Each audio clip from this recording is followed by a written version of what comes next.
പേരൻസിന് input ഇടണമല്ലോ എന്ന് വെച്ചാൽ അവരാണ് ഈ ട്രെയിനിങ്ങിന്റെ ഒരു വലിയ ഭാഗമായിട്ട് വരുന്നത്. ഫസ്റ്റ് ഓഫ് ഓൾ അവരുടെ അക്സെപ്റ്റൻസ് ആണ് ഈ എന്താ കുട്ടീനെ മുന്നോട്ട് നയിക്കാനും ഈ മെഷീൻ വെച്ച് നടക്കാനും ഒക്കെ ഉള്ള ധൈര്യം കൊടുക്കുന്നത്. എന്താണ് സർ പേരൻസിനോട് ഇപ്പൊ ഇങ്ങനെ ഒരു ഐഡന്റിഫൈ ചെയ്തൊരു പേരന്റ് ഉണ്ടെങ്കിൽ അവർക്ക് എന്താണ് അഡ്വൈസ് കൊടുക്കണം? നമ്മൾ യൂഷ്വലി ഈ ഒരു ഹിയറിംഗ് ബാറ്ററി ഓഫ് ഇവാലുവേഷൻ കഴിഞ്ഞ് അതിനുശേഷം നമ്മൾ ഈ ഒരു കാര്യം ഈ കുട്ടിക്ക് ഇന്നൊരു പ്രശ്നം ഉണ്ടെന്ന് പറയുമ്പോൾ ഒരു ആക്സെപ്റ്റൻസ്, ഇത് മിക്ക പേരൻസ് ഇത് ആക്സെപ്റ്റ് ചെയ്യത്തില്ല, അവർക്കത് റീകൺസിഡർ ചെയ്യണം അല്ലെങ്കിൽ വേറെ ഒപ്പീനിയൻ എടുക്കണം. ഈ കാര്യങ്ങളെല്ലാം ഡേ ടു ഡേ പ്രാക്ടീസിൽ കാണുന്ന കാര്യങ്ങളാണ്.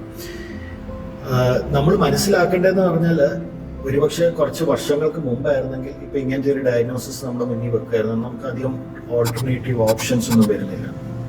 നമ്മൾ പറഞ്ഞ പോലെ കുട്ടികളെ ഒന്ന് ഈ ഹിയറിംഗ് എയ്ഡ് വെച്ചോണ്ട് ഡെഫൻഡം സ്കൂളിൽ ചേർക്കുക, സൈൻ ലാംഗ്വേജിൽ ട്രെയിൻ ചെയ്തൊക്കെയായിരുന്നു ഒരു 20-25 ഇയേഴ്സ് മുന്നുള്ള കാര്യം.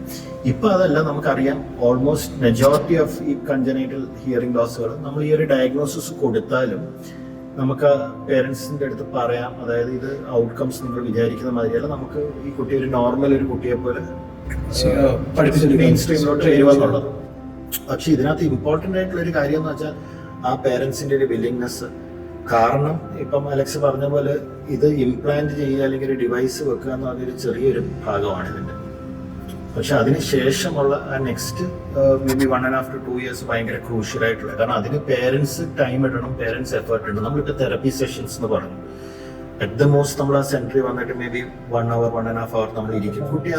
കുട്ടി ഈ പറഞ്ഞ പോലെ അതിനപ്പുറം കുട്ടി ഇരിക്കത്തില്ല.